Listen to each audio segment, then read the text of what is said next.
Lift every voice and sing till earth and heaven ring, ring with the harmonies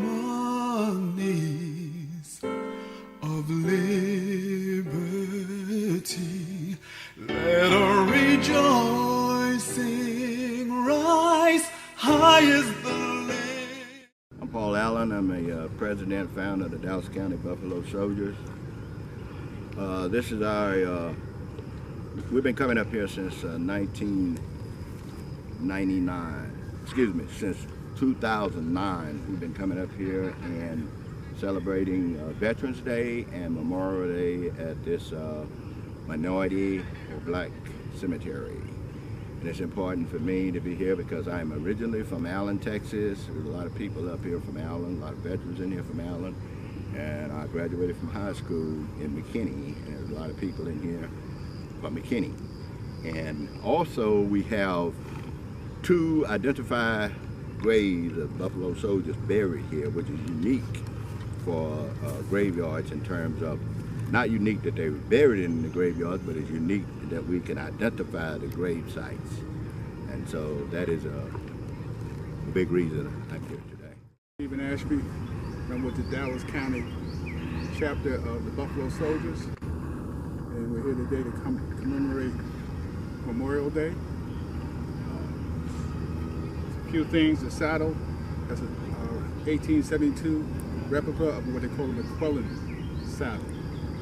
And the significance of the boots turned backwards is for a fallen trooper. Be here today so I can back my fellow brothers with the Lancaster chapter of the Buffalo Soldiers, and since I'm from Las Vegas, I represent a lot of the homeless vets up there that knew I was coming for this program, so I want to come and represent and back us up 24/7. See, they only give us Black History in February, but Buffalo Soldiers, we go 12 months a year. Protect our freedom here in this country. It's also a day that reminds us of the heroes that are still fighting today.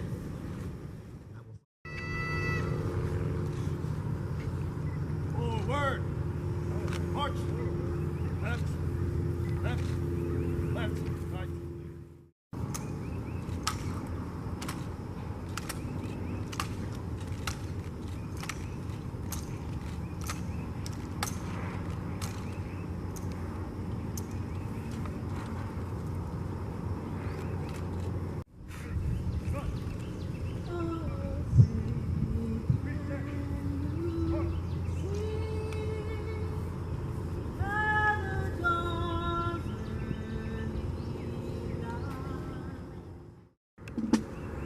Sam Fields, Zandy Foster, Army. Joe Green, Army. D. David Harris, Army. Because it's the first time African Americans came into the military in significant numbers. This was ordained by the federal government.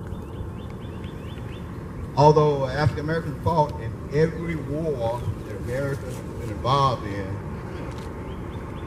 not until Buffalo Soldiers came into the military that was actually sanctioned by the federal government. And these soldiers were a pivoting instrument in the 13th Amendment. Matter of fact, they were pivoting instrument in the Emancipation Proclamation and the end of slavery. And so the 13th Amendment and the 14th Amendment and the 15th Amendment, amendments that we still deal with today that we have to go back and relate to. I know, studying the Buffalo Soldier history and studying the environment that they operated it in, they would be very pleased, very happy to see all of your faces here, mixed faces, mixed races here today. This is what they fought for. This is what they fought for. This is why we continue to fight. And this is why that we come up to the cemetery to help the Flo, Dolph, Mr. Viner, and all the other people who started this gravesite. African Americans, most of Africans that came to America came from West Africa. When you study the West African history, you discover that grades were very important to them. Very important. When they passed, all of the possessions that they held dear were half buried with them. So they took care of their graves. So we, as African Americans here today, got to get black people out and start taking care of the graves. We appreciate the Anglos, Mexican Americans coming out and helping us, but we need to help ourselves. We need to get the African Americans out here to take care of the graves. We need to tell them about the history. They don't know this history. History was very important. As a matter of fact, one of the reasons why we have the name Buffalo Soldiers is because we got it from the adversaries, from the Native Americans. And there's all kinds of stories of why the Native Americans called the black soldiers Buffalo Soldiers. But when you look at the history, you look at the fact that Native Americans, remember, were very, they took care of their graves. When they died, they put their possessions, the very possessions that they loved, they buried it with the dead. And this was for the spirit could reach the Almighty. The Africans did the same thing.